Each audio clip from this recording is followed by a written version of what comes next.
I got it bad, I got it bad, I got it bad. Who did you prefer, Hagar or Roth? You gotta go Roth. No one likes Hagar. Right? Yeah, I mean, Hagar, they only have one song. What are you waiting for?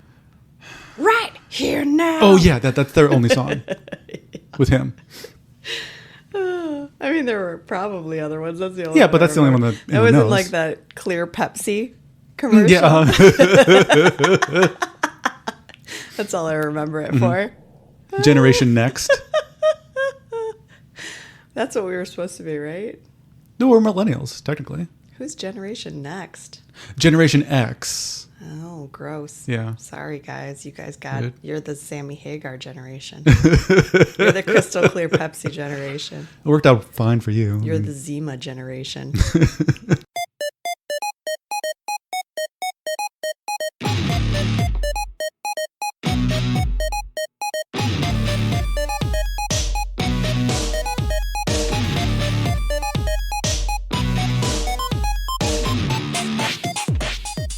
Beware and warning and welcome, everyone, to Choose Your Own Book Club. Mm-hmm. My name is Peter. I'm a librarian. My name's Abby. I'm also a librarian. You're looking very... What is the sketch from SNL where they talk about... Delicious dish. Yeah. You're looking very delicious dish today because you have your tea. I've got my tea. And you have a cardigan. I've got my tea in my mug that says, I pet cats for Satan. I'm ready to talk about things. You're also giving me a Molly Shannon look, like Leaning over. like a mom smiling. smile. Yeah. I feel like I'm more of an Anna Gasteyer, but okay. Oh, sure. What funny thing has happened recently? Well, I found out I had a hidden talent. If we want to talk about that. I love hidden talent. Okay. Well, because we're in something called Music League together, right? Yes, we are. We're in. Have any of you ever heard of Music League? Music League is this wonderful / weird / awful thing that you can do with friends / acquaintances / people you don't know at all. And it's either an app or a website, and it's like fantasy football but for music. And it's really great. Because And you draft songs based on a theme. And then it gives you a playlist, like a custom playlist that all the people did, and then you all vote. And it's really fun. So I've been listening. We're in a 90s league together. Yeah, it's really fun. And so I just been thinking about 90s / early 2000s music a lot more. Yeah. I realized I sound a lot. I can do a really good impression of the guy from Lighthouse. Yeah? Yeah. Oh, my God. Do you want to hear it or? Yeah, I do. Okay, let me try to warm it up. Okay. Me, my, memo. Well, I gotta look up the lyrics though. Okay, so do you want to hear my Lighthouse? Okay, so it goes like this. Desperate for changing, starving for truth. I'm falling even more in love with you. And I realized... Oh, my God. Pretty good, right? And so what I realized that it's a company... Because I can't really do impressions. I can combine impressions. And so I realized it was my Nickelback impression. Which is, this is how you remind me. But it's also my old Prospector. So it's like, these golden days. So if I combine them both, it's, I'm falling even more in love with you. Oh, no. I hate it. So new hidden talent. Wow. Thank you. And you're welcome. Thanks for sharing that. But we're not here to talk about that, are we? Yeah, we are. Okay. For the most part. That's what this show's about. We were going to cover a Choose Your Own Adventure book. But then something big happened. Yeah, it was a little bit of an emergency. This is an emergency podcast. It was a choose emergency. And like I say all the time, there's no such thing as a library emergency. You know, like no one's ever come in and been like, oh my God, I'm going to die if I don't read this Scarlet Letter. Right. And then they die on the spot if you don't have it. Well, there was But there's not library related. That was what my first director said. Oh, we'll get to our show in a bit. But this is what my first library director said was, because my first program didn't really go the best. Well, she said, well, did anyone die? Yeah. And I said, no. And then she said, well, that sounds like a pretty successful program. And so that made me feel a little better. So yeah, we don't really have real emergencies. But anyway, we had a show emergency because we found out that Black Mirror Bandersnatch was getting pulled from Netflix. And when we started the show as a YouTube series. Yep. We did that so long ago that Bandersnatch just came out. That was just like 2018. Yeah. 2018. Yeah. We were like, oh, well, like maybe we'll get to that someday. Yeah, it was like a pie in the sky kind of thing. Yeah. And we thought we had time. There's never enough time, though. You know, we thought we had more time. We were going to get through all these books, and then maybe someday we'll get to Bandersnatch. And then, so yeah, we did the YouTube, and then that kind of fell off, and then we brought it back as a podcast, obviously. And then we always had Bandersnatch kind of in our back pocket, like, hey, wouldn't it be cool if we could find like a really cool guest to do this with us? Or do it as like a Christmas episode yes, or something fun. And then Netflix, out of nowhere, just Bandersnatched it off the platform. Exactly. So we kind of did a call on Instagram, like, hey, make sure you watch this really quick. So again, get on our Instagram for news like that. But we did a call like, hey, make sure you watch this because we're going to be talking about it, because who knows if we'll ever be able to talk about it again. Yeah, I also put some memes up with that post. Yes. So today we're covering Bandersnatch. Just right off the bat, there's a lot of history with this project. If you go on the Wikipedia, you find out that Choose Co. sued Netflix successfully over this project. And originally I thought it was because of the trademark, because they say choose your own adventure in the show. They do. They only say it once. At the beginning to kind of describe what Bandersnatch was like. And so they only say it once. And so I thought it was like a trademark thing, that you can't say choose your own adventure. But that's not what it was about. It was because Netflix and Choose Co. were kind of in the talks for projects. And then those projects came forward, and then Netflix kind of did their own project that was a choose your own adventure thing. It's kind of like HBO and The Pitt. Have you fallen into The Pitt yet? No. Michael Crichton is a executive producer on ER. Okay. Back in the 90s. Oh, yeah, this is that guy who's in it. Noah, what's his face? Yeah, Noah Wiley is on The Pitt now. Yeah. And then so HBO is like, hey, we should bring back ER. And then the Crichton estate is like, hey, that's great. Pay us money. And then HBO, again, allegedly, HBO is like, hey, we'll get back to you. And then a couple years later, Noah Wiley goes into The Pitt. And it's a huge success. And then the Crichton estate is like, hey, what happened? You clearly just did it without us. And then HBO's like, well, no, we didn't. We called it The Pitt. It's not called ER. And then, the Crichton estate's like, well, obviously it's, the same thing. So something similar happened kind of with the Choose Co. and Netflix deal. Yeah. But and so they settled out of court. They did settle out of court and they won. Yes. Like Netflix did have to end up for an undisclosed amount. Yeah, it was undisclosed. But Netflix tried to countersue them, saying like Choose Co. does not have the trademark on this brand, like being able to choose your own adventure, essentially. Right, and they don't. But because you can't trademark like a game principle, a game mechanic. And because there are other games, the game books that do this similar thing, but they don't do it using that name. Right, exactly. Right. But yeah, the judge upheld that Choose gets to do their own thing. So that's part of the history of the series, this show. But then there's further history because this is somewhat based on a real story. Did you know about this? Because Bandersnatch is it's named after there's a Bandersnatch in the poem Jabberwocky by Lewis Carroll. Just a really quick mention. But they actually tried to make a Bandersnatch game in 1985. Okay. They really kind of tried to like push the boundaries of what the software could do, and it just never came out. It's kind of this like lost game to time. From there, it's it's not no one actually died. At least I don't think during making this, but it's kind of this lost project. Okay. Similar to what happens in the show. Gotcha. I watched it for hours. I mean, I remember the first time I watched it for a long time. So we'll back up really quick though. Have you watched this before? Yes. We watched it right away when it came out. Oh, because I never did. Yeah, I did. Because I've always, I love Black Mirror. Black Mirror is right. awesome. I really loved Black Mirror. It was kind of like post-college. I really loved it. And then the world kind of just got a little bit worse. And so I just kind of fell out of it. But I loved what I watched. When the world started being so much like Black Mirror that it was indistinguishable from the world, then I was like, oh no, this is sad now. Right. Then it started to feel sad. But like Nosedive, I still think is one of the like best episodes of anything that I've ever seen. I love that one. See, I don't know that Howard. one. It's the Bryce Dallas Howard Oh, one. see, I never watched that one. Oh, my I just God. watched the originals. You've got to watch that one. It's so good. It's so good. Real quick to kind of go back into the Bandersnatch. This is a show all about video games, and there's several Easter eggs to different Black Mirror episodes. Yes. Like Nosedive. Yep. Is one of the Metalhead. games. Metalhead, yes. Yeah. There's a couple of them that are that have callbacks. Mm-hmm. So that's really cool and fun too. Oh, and the White Bear one too. I saw someone was wearing a White Bear T-shirt.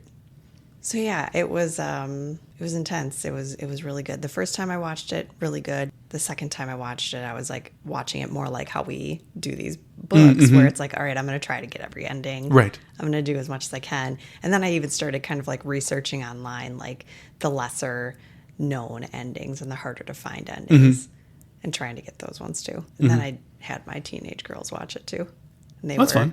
They were shooketh. And now Because there's some...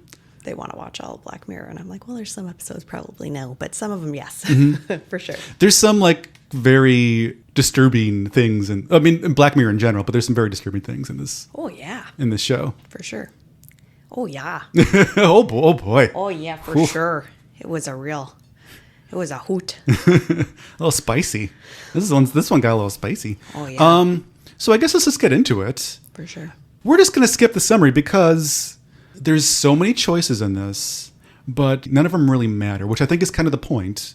Yeah, regardless of what you choose as your first kind of couple big choices, you're gonna get spit back to the beginning and have to re-choose everything. And so, yeah, you are played by Fionn Whitehead. He plays Stefan. Really quick, though, before we even really talk about anything, is that obviously we're going to be talking about spoilers for this movie. You're never going to be able to watch this again, so we're going to spoil it for you, but If anything... I apologize for nothing. Yeah, it's more of a retelling. Yeah. We're recounting it. You know, Society has crumbled, and we're just basically retelling movies. I'm curious if they're going to sell this as a DVD finally or something. I guess, but how would you package it? We did the Choose Your Own Adventure Yeti movie Right. as a choose. Right, but it's a DVD. At some point, that gets lost. They could sell it as a DVD, but a lot of people don't even have those anymore.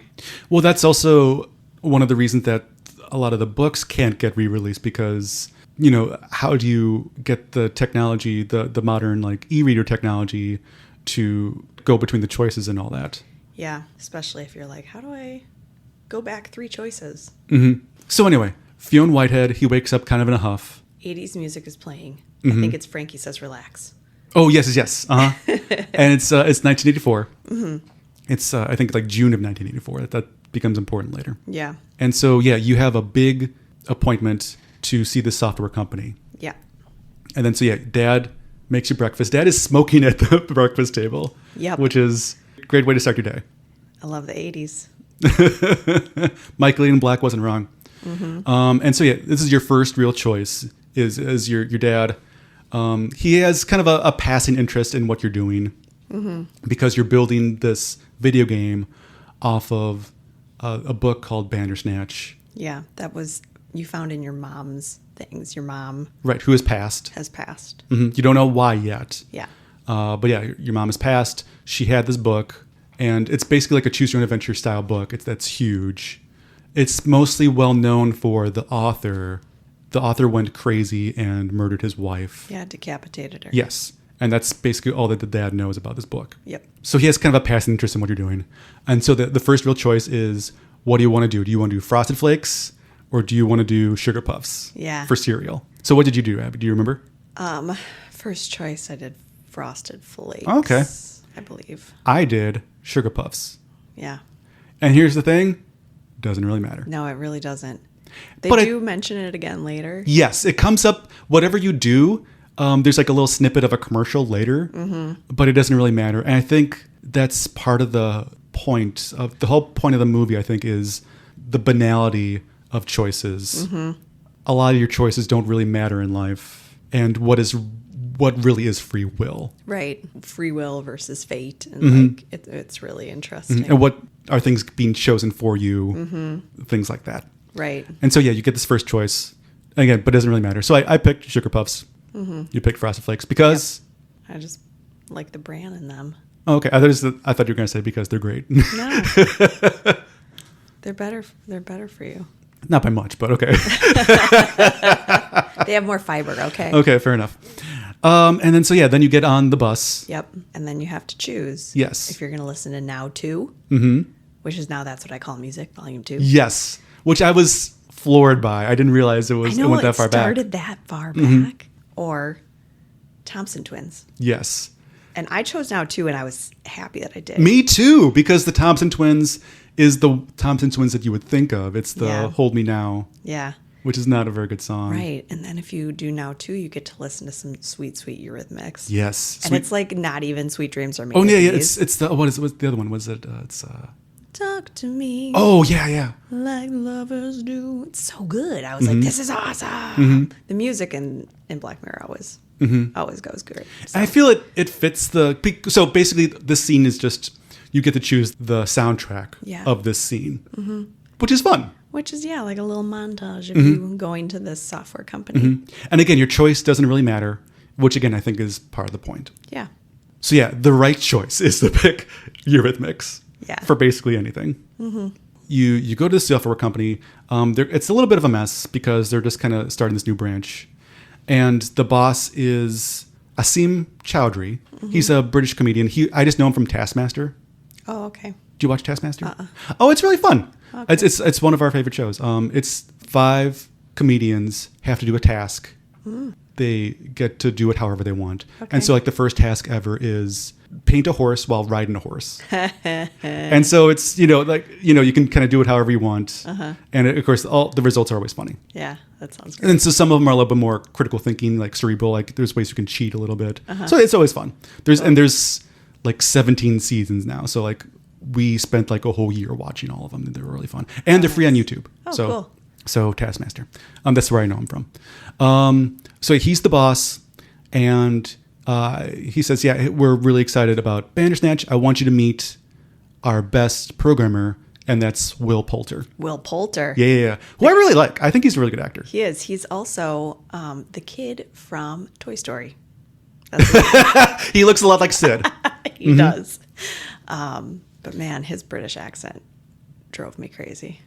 Is that his real voice? No, because he's American. He's American. I was like, this he's making annoying. He's making a little bit of a choice with this. He really with this accent. It's very nasal. And I was like, oh my god. And but he's not doing like a hello. Like he's not. No. He's making a very specific choice about his British accent. He is. It's like, hello, governor.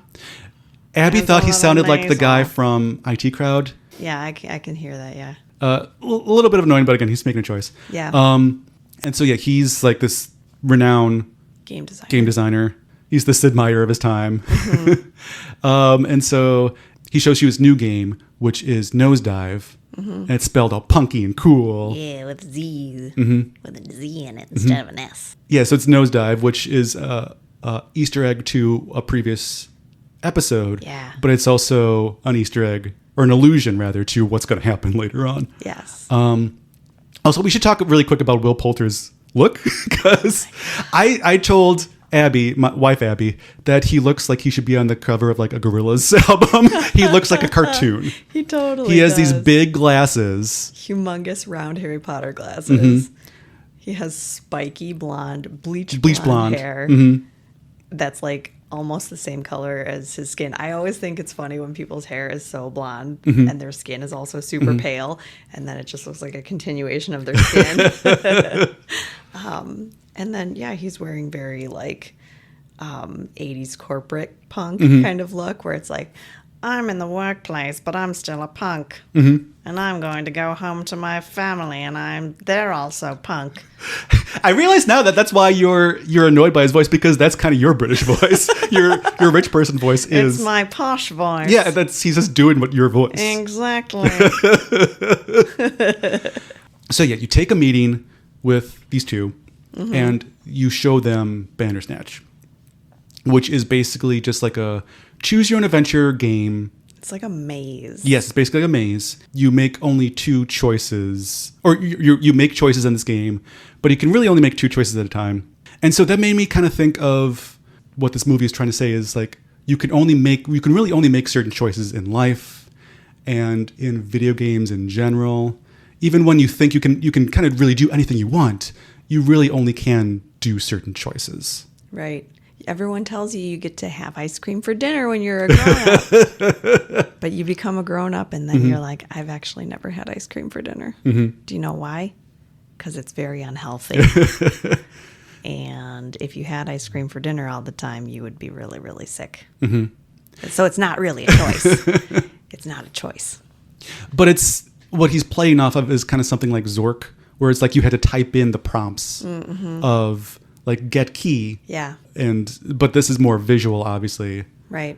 So it seems like the possibilities are endless, but really it's more limiting because you can really only make two choices as opposed to the typing where you could, in theory, you could type in anything you want. Right. Even though it wouldn't, register. Type flip guy off. Kick in knee.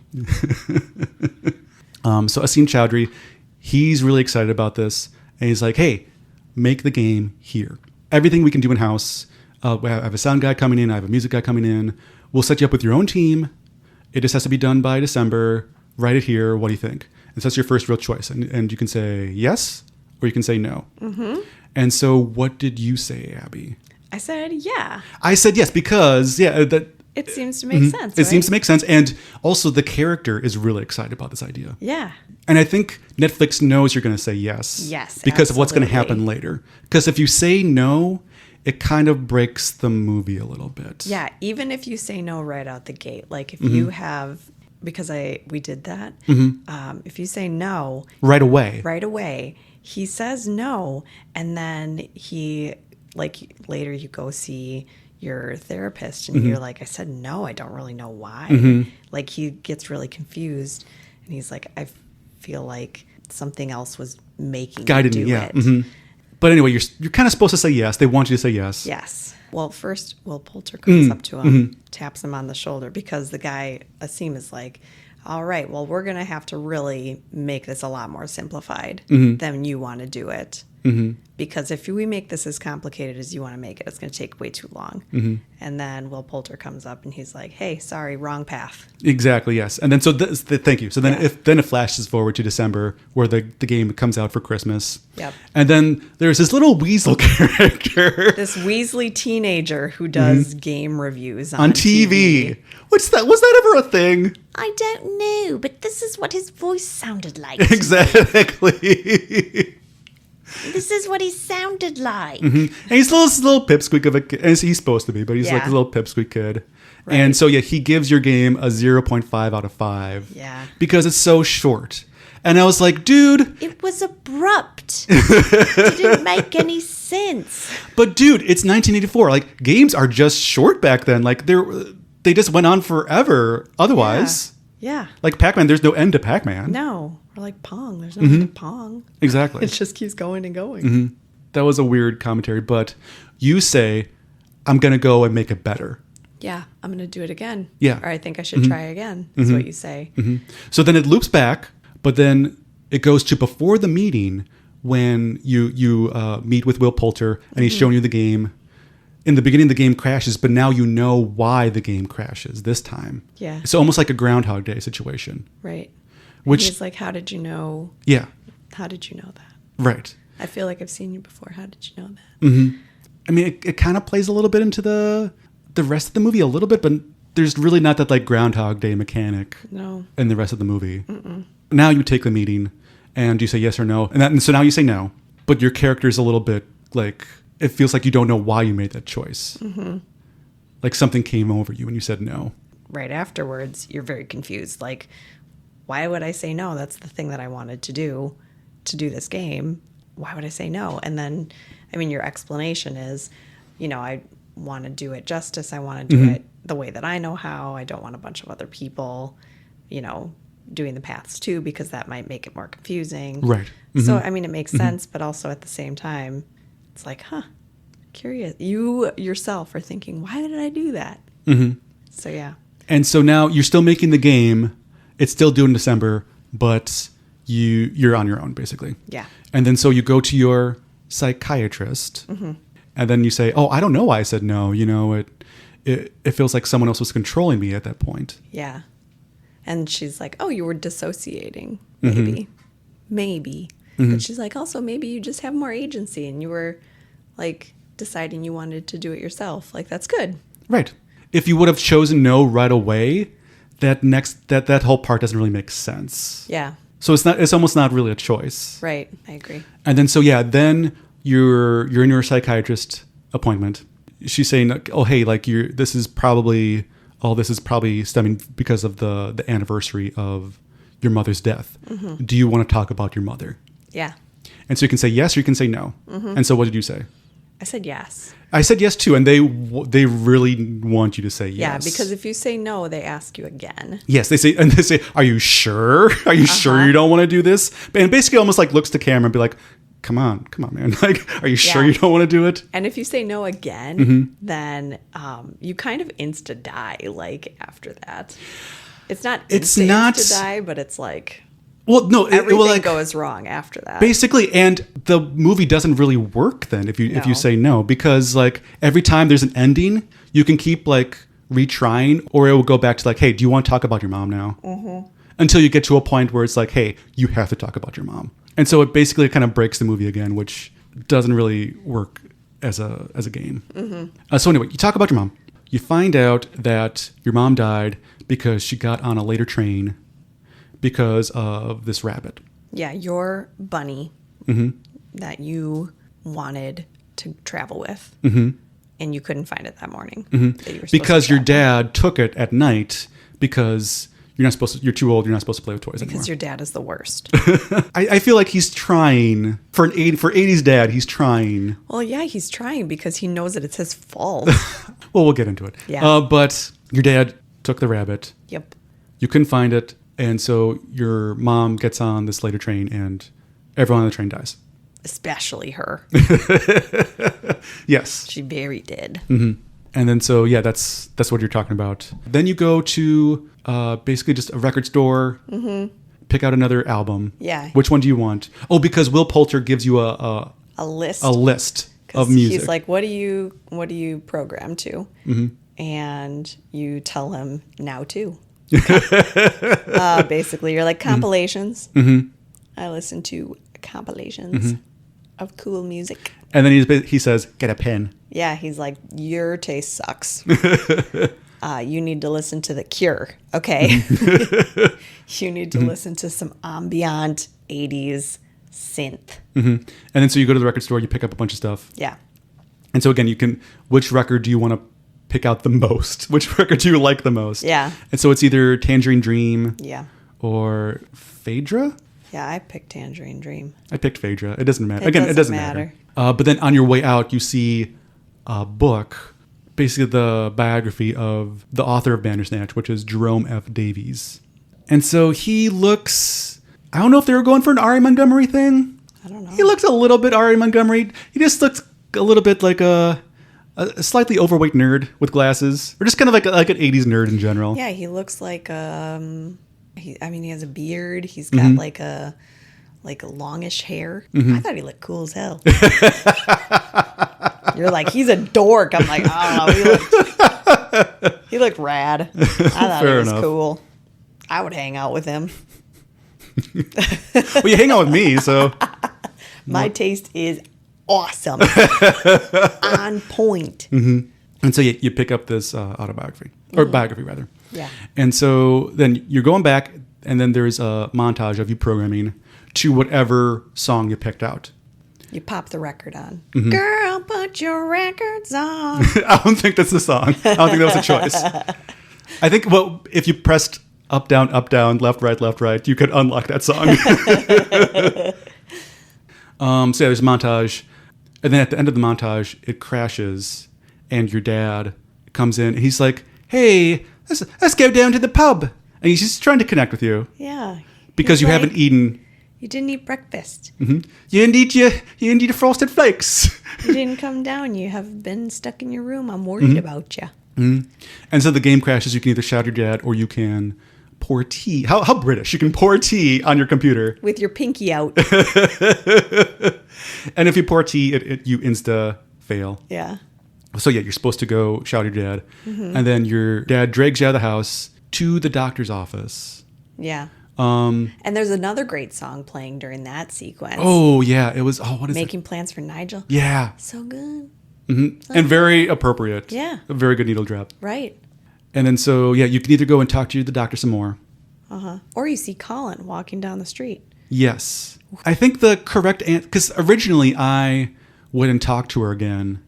And basically what happens is she ups your dosage. And then that's fun too. Both of the endings can be really interesting when you do it. Well, how I did the first round was I went and talked to her all about that mental health. And then she ups your dosage. And then your game comes, and then it kind of flashes forward to your game comes out. And the guy's like, it seems like this guy just didn't care anymore. He hit a wall and he didn't care. Well, did you take your extra dosage? I did take the extra dosage. You can throw it away. Toilet? You can throw it in the toilet instead of taking it, which is what I did. Okay. Well, I didn't. I took the meds, and it was. I understand why they did it, but it seems kind of not the coolest. Like, you have to be a tortured artist and you have to suffer for your art. Yeah. Like, no, you don't have to. Right. Mental health is important. Exactly. There are times we don't feel like doing this show, and right. It's fine. Sometimes I have a migraine and then we skip it that week, Sometimes we're not funny. Sometimes we're like today. We're not very funny. But yeah, if you take your pills and throw them in the toilet, then you get to be a great tortured genius, make an awesome game, cut your dad's head off. Yes. And get 5 stars. And that's the only way you can get 5 stars. Yeah. Because I got 2.5. Yeah, no. What you got to do is throw the pills in the toilet. Then you keep making the game. Basically, the further you go down the game path, you just spiral and spin out. You get to your deadline of when you have to turn it in. You go in to turn it in, and like you get to one of the paths as you're demonstrating it, and it crashes. And you're like, I just need like the weekend. I can finish it. You go home. Your dad comes in. He's like, just talk to me. What's going on? Blah, blah, blah, blah. And you're like, Dad, shut up. But then you kill your dad. You cut his head off. And that's a choice, though. Yeah, you can either bury him in the backyard, or you can cut his head off, similar to how Davies killed his wife. Yeah, if you dismember him, you go and see your therapist, your psychiatrist, and you're like, you know what? I'm doing great. My dad is visiting his sister in France. I'm doing great. The game's great. I realized that, I'm giving people too many choices with the game. I need to take the choices away because they don't need free will. And then you turn the game in and it gets 5 stars. It's a perfect game. And then then it cuts to a scene that's like, that happened in 1984. Shortly after that, they discovered that this guy had killed his dad. They pulled all the games off the shelves, and now a programmer is trying to revive the game for Netflix.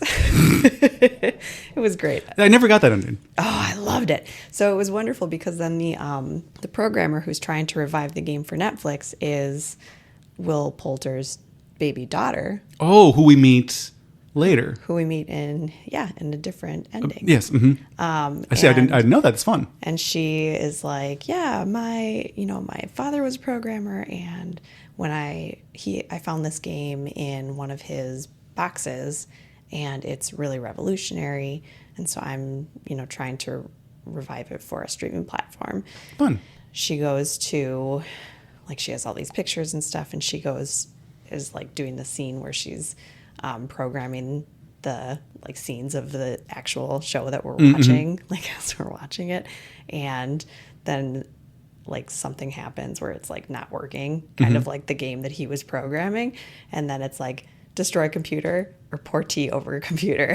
You get the same thing. So yeah, it was pretty great. That's fun. It was really fun. But yeah, that was the only way to get 5 stars that I found. Yeah, I looked up a map later, and that is the only way to get 5 stars. Yeah. So anyway, let's go to the other path, though, because I think there's more endings if you do the other path of following Will Poulter. Yeah, so if you follow Will Poulter, you end up going to his apartment. He has a really nice big flat, and you meet his partner, Kitty, and their baby. And Kitty is very cool and like punk rock. She has like orange hair. And Kitty's like, oh, we'll get him out of the hole. And the way to get out of the hole is apparently drugs. Yes. Will Poulter's like, hey, do you want to take these drugs? Right. He's giving you drugs. Right. And so that's your next choice is, if you do this path, is you take the drugs or you not. And again, doesn't matter what you pick. Don't do drugs, kids. Exactly. Yes. The family podcast. But for the show, it doesn't matter what you do. No. Because you're going on drugs no matter what. Yeah. Either you voluntarily take the drugs or Will Poulter is going to slip it into your tea. Very British again. Yeah. So one way or another, you are going to be drugged. I mean, we've had books in this series where you've been drugged. Yes. So, you then have a very bad trip. And so does Will Poulter. And so, Will starts talking about control and free will. Yeah. And he goes on this several conspiracy theories. The main one is about Pac-Man, though, is that Pac-Man is a consumer. All he can do is gobble up, and he's being chased by ghosts. Yeah. They're probably just in his own head. Program and control, man. He says PAC stands for his program and control. To try and get out of that loop. Because he says there's infinite timelines, and we're just stuck in this loop. So to get out of the loop, he suggests that, hey, one of us is going to jump off this balcony. And so it can either be you or it can be him. Yeah, he's like, it's just so easy. We can get out of this loop. It makes so much sense. And he even says, like, hey, Pac-Man dies all the time. Yeah. And it's fine. Yep. And it's so logical, right, to him. And there is not a different choice. It's you or him. That's it. Yeah, there's no backing out. No. Which, again, felt very much like the source material of the books, where it's just like, it's either one or the other. And there's no, like, third cautious option. Yeah. And, I mean, theoretically, you can try to backtrack and, like, go back to different choices. But even then, it's like, whoa. Right. Okay. So, if you say... So, what did you pick? I picked myself. Oh, okay. Because I don't want to have somebody else die. Sure. That's terrible. I picked Colin. I picked Will Poulter. I was, Will Poulter, come on, man. Maze Runner, wasn't that good. You're going over. Terrible. I love Toy Story, so I save him. When you make yourself go over, you're like, all right, I'll do it. And then you immediately, you die. Yes, you insta-die. And then it goes to the reviewer kid. Yep. And he's like, I'm giving this a 0.5 because the ending was just so bad and blah, blah, blah. And it's supposed to be funny. Yeah. Because the ending was just so bleak. And yeah, he's like, we knew that the original designer died and then they finished it without him. And so it just felt disjointed. And it's like, well, screw you. It was also kind of joking on the ending of just like, you killed yourself basically. And so he keeps saying like, oh, this is so bleak and sad and blah, blah. And he actually ends up getting cut off. Yeah, so he's just going on and on. Like, it's just bleak and sad and terrible and morose and awful and creepy. And then just cuts him off. It's great. But anyway. So really the only real choice is to send Will Poulter over. Yeah. And he says, fair enough. Yeah, and then he just jumps. And he jumps and you're kind of like, oh, no. I got to get out of here. And so then, Kitty kind of is like, hey, well, where's Will? And then you kind of just leave the apartment. Yeah. And then it sends you back to like a different choice, right? Oh, it doesn't send you back to another choice. You wake up. Oh, yeah. In the car right before the go to the doctor or go to Will choice. And then you're like, hey, I sent Will over the edge. Will's dead now. And your dad is like, well, what are you talking about? Yeah. And so that branch now goes back into like that Groundhog Day we were talking about. Yeah. Situation we were talking about before. And he is still dead though. Like you don't know if he's dead, but he's gone. But then he shows up sometimes. It's weird. He shows up sometimes, yes. I never got to see him again. And I did. Here's the thing about this movie. I never will. Yeah, I'll never get to find him again. I did once. And it was... I looked it up. You had to go to the doctor's first, I think. And then you have to go to Will's. And then you could potentially see him again later if you make certain choices. Yeah, I got to see him again when I got to the point where I turned my game in. It wasn't done. I went back home to program it. I kill my dad. They call me and I don't answer my phone. And then the owner of the software company sends Will Poulter to my house to try to get the game from me. And then you can kill him, And then is what I read? him. Yes. There's several branches because either the owner of the company comes to your house to try to get the game. Kitty can come to your house to try to get Really? the game. Oh, I didn't get that. Yep. Will Poulter can come to your house to try to get the game. Okay. And there's so much that goes on in this. It's wild. Like, did you get the ending where you fight your psychiatrist? Well, let's get to that later. Okay. Because we're about to wrap it up a little bit. Yeah. So yeah, you wake up in that car. Yep. And so now you're kind of forced to make the psychiatrist ending. Yeah. Or the psychiatrist choice, rather. You're talking about how you're kind of going a little crazy because you think this thing with Will Poulter happened. She's going to up your dosage. You're stressed out. You can either bite your nails or you can pull your earlobe because you're stressed. Yeah. So what did you pick? I did bite my nails. I think I originally tried to pull my earlobe because I'm trying not to bite my nails in real life. So I was like, I'll do this earlobe thing. It is, again, this is another choice that doesn't matter because your character, you're programming him to do it. He sees that you're trying to do it, and then like he grabs his hand and like tries to force it away because he's kind of realizing that he's being controlled. Yeah. Either by outside forces or by you. Yeah.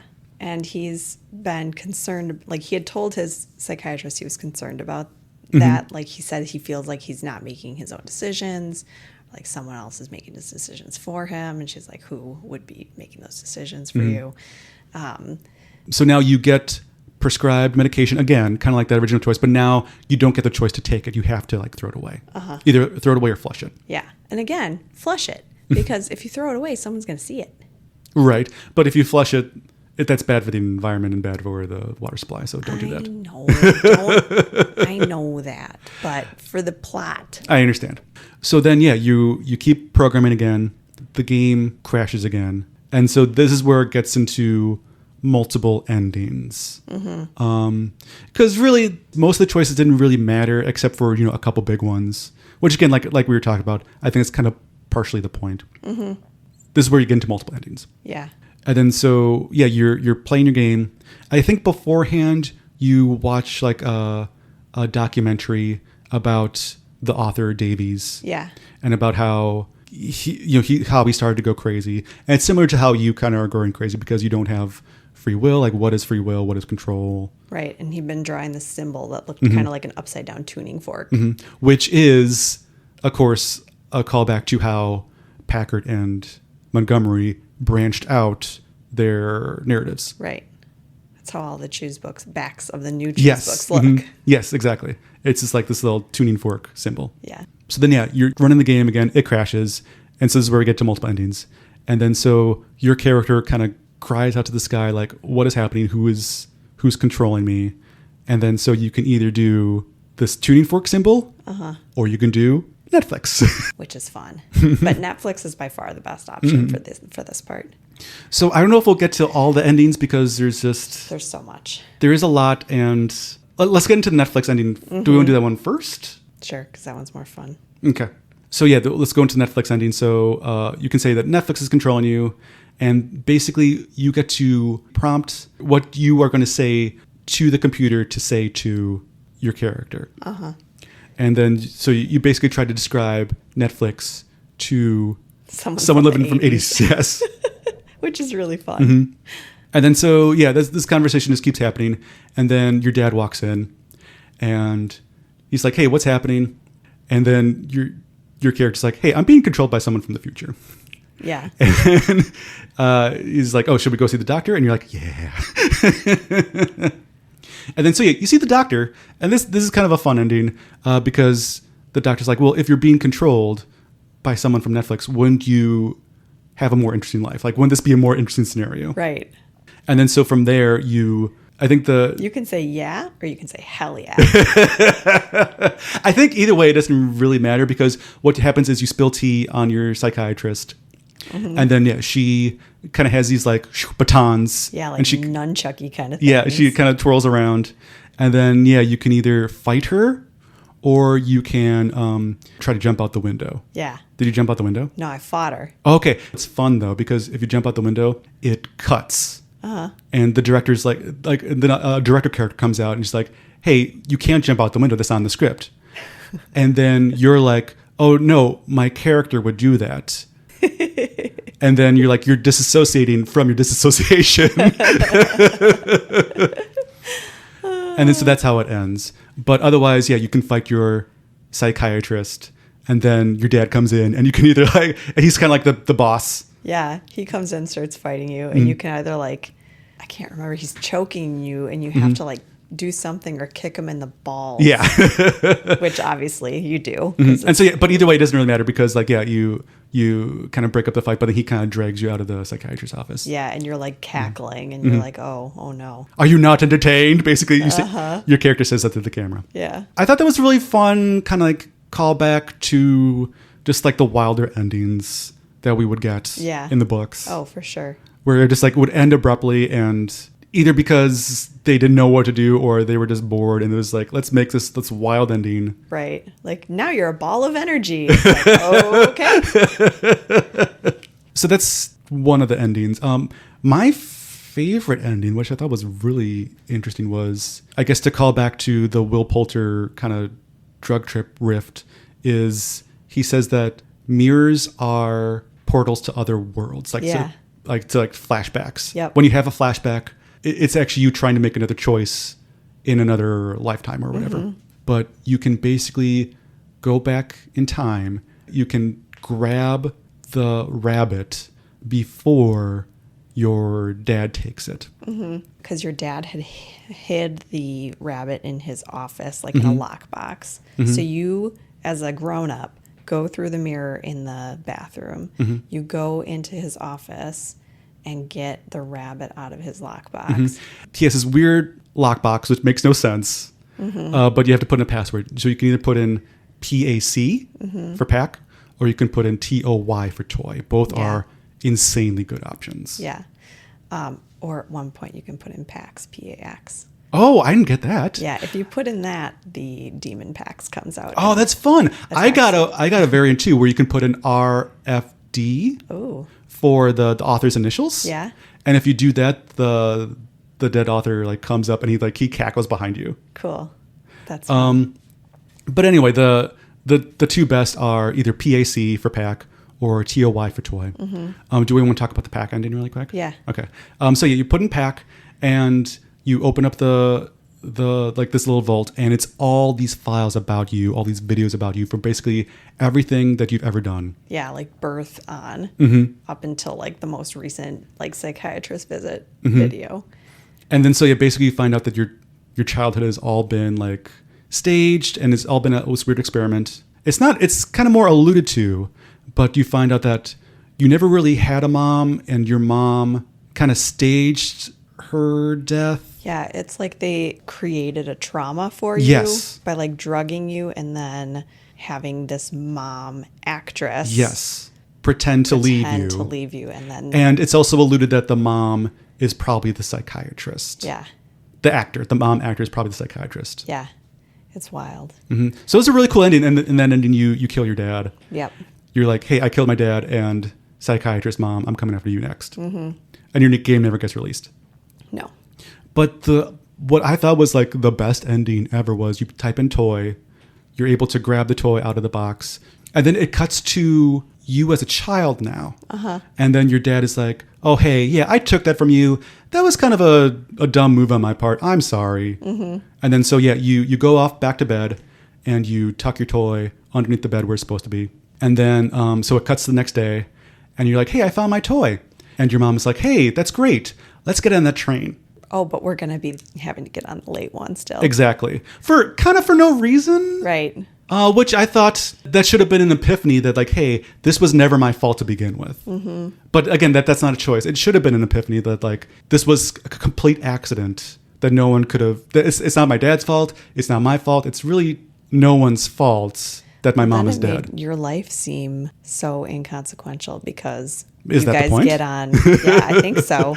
You guys get on that later train and you end up dying with your mom. And the kid actor does such a great job because he's just kind of like nestled in with his toy and with his mom, and then he just closes his eyes because he knows what's coming. But he's like content. It's very like a Brazil ending where it's like, it's a sad ending, but it's in a way the happiest ending that could possibly happen Right. for this character. And I think too, because he like had his adult consciousness still in Mm-hmm. his like in his mind, he knew like what a tortured life he kind Mm-hmm. of had, and then was like, this is better, right? Right. And so the crash happens, and then it cuts to future Mm-hmm. where Stefan is sitting in his psychiatrist's office, And he's just dead. and he's just dead, Mm-hmm.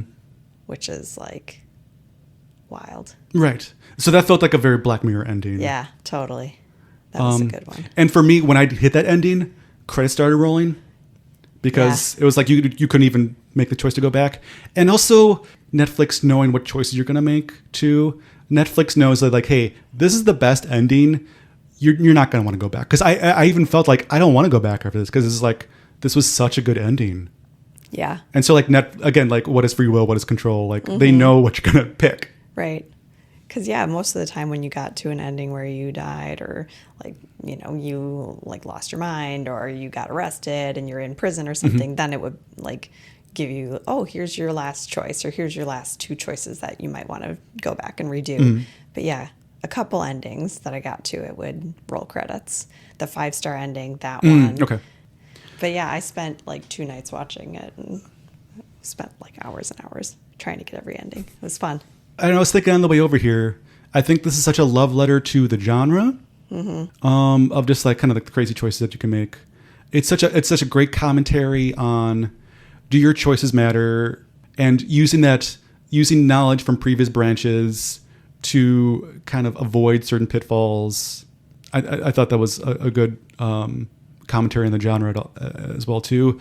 But also just now, it's just a great example of just this lost media. Yeah. Because both of these are just parallel in a different way. Right. Because a lot of these books you can't pick up anymore. And now this movie is just lost to time. I know. It's a bummer. And it's especially interesting because, like, there were endings, like that ending, it's not ending, but that path in the not in the toy room, in the dad's safe room where the author comes up behind you. That one you can only get to if you choose the same thing twice, which is rare. Most people wouldn't do that. Like, you have to choose between this book or this photograph. And if you choose the photograph twice, that's the only way you can get the author to come up behind you. I see. Okay. And I mean, in the choose books, like, you know, if you choose the same path twice, you never get a different ending. Yeah, of course. How could it be? But in this movie, like, they had that opportunity to do something like that. And that's why it's so cool. Yeah. You know? And they could do things like add cumulatively, like, you know, when Will Poulter jumps, you know, like it changes the path and does kind of Groundhog Day in a little bit, because then Kitty comes to the, you know, software company and is like, where is he? What's happening? You know, they're like, we thought he was just on a bender or something. She's like, I did too, but he's been gone for so long. And So I never got this part. yeah, Okay. like there's stuff like that happens that that just makes it so unique that you wouldn't be able to do with the books in that same way. So it's really cool. Yeah, I think they took really good care and really did some really good tricks. Some of them don't work the best, like we were talking about, but overall, it's, if you could do your nerdy reviewer guy, but overall, I'd give it a 4 out of 5. Yeah, it was just wonderful and fun and interesting, and the cinematography was beautiful, and I would give it a 5 out of 5, but now it's gone forever. Yeah. Well, hopefully it comes back in some capacity. I know there was a big uproar that it got taken down. Hopefully they bring it back. Yeah. And just hopefully they do things like this again, because this was fun. I know. The interactive ones are really cool. And I learned through this that there was a Unbreakable Kimmy Schmidt one. Yeah. Which I never did, and now I never can. Yeah, I know. Yeah, did they take down all the interactive ones? Yeah, there was a Bear Grylls series, which we loved. My son loved it. Well, here's the thing, Abby. So when that came out, me and wife Abby was girlfriend Abby at the time. And when it first came out back in like 2018, we tried to do it, but our TV wasn't smart enough, so we weren't able to. The technology was too advanced. Isn't that funny? Because now, because we had like a little program stick in the back for Netflix, as opposed to now where like every TV can download basically every app possible. Yeah. We just had like one of those sticks in the back, and so like our TV wasn't smart, so we couldn't do it. Oh, I'm sorry. No, but I think this is so funny that like this technology was brand spanking new, so new that not everyone could do it, and now it's just who cares? Yeah, it's just gone. That's a bummer. There was a Captain Underpants episode too. It was really fun. See, I didn't know that. That's also kind of part of the problem, though, is that there's just so much media now that like things just fall through the cracks unless it's like super popular, and even then, like, you can only do so much. Well, that's like one of the big problems with streaming media is they like make so much stuff that then they're like, we're not going to do another season of this thing. And it's like, why? Like the Midnight Club, that one, they needed to do another season of the Midnight Club. See, I never did that, even though I really like Mike Flanagan. Yeah. I've watched House of Usher and what was the other one? Midnight Mass is my favorite. Haunting of Hill House was really good. I love that. Black but then Manor, so good. I think Midnight Mass is the best one though. See, but I never got around to it. Watch Midnight Mass. It is the best. Like I've watched it, I want to say like 5 or 6 times now. I just think it's so good. I watch it all the time. Okay. And weirdly, like I love it so much. It's so good. Well, good to know. So spooky. So I think that about wraps it up for this. So yeah, we'll go back to our lane and start covering books again. So don't worry too much. But yeah, thanks for listening. Hopefully you were able to watch it in some capacity before it got taken down. Yeah, I warned everybody. Right. So I guess let's get to our housekeeping. Make sure that you subscribe on the platform of your choice. If you can leave us a review either in iTunes or there's a couple other places like Spotify or Pocket Casts. That just really helps out the show. You can go on to Redbubble and you can buy a shirt, you can buy a sticker. We're going to upload some new stuff soon. So just if you haven't been there for a while, just why don't you? Yeah, do it.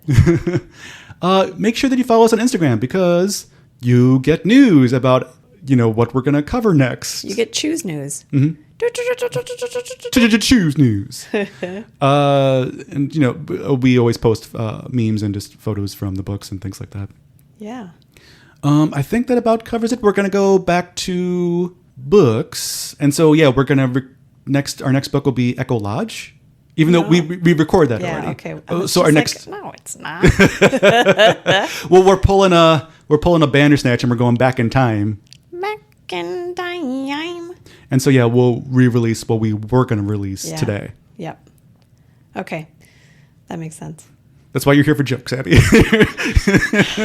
I'm not here for the planning. I was like, what the flip? All right. Well, thanks for tuning in today, everybody. My name's Peter. I'm a librarian. My name's Abby. I'm also a librarian, and I'm here for the jokes. Has been Choose Your Own Book Club. We'll see you next time. Bye.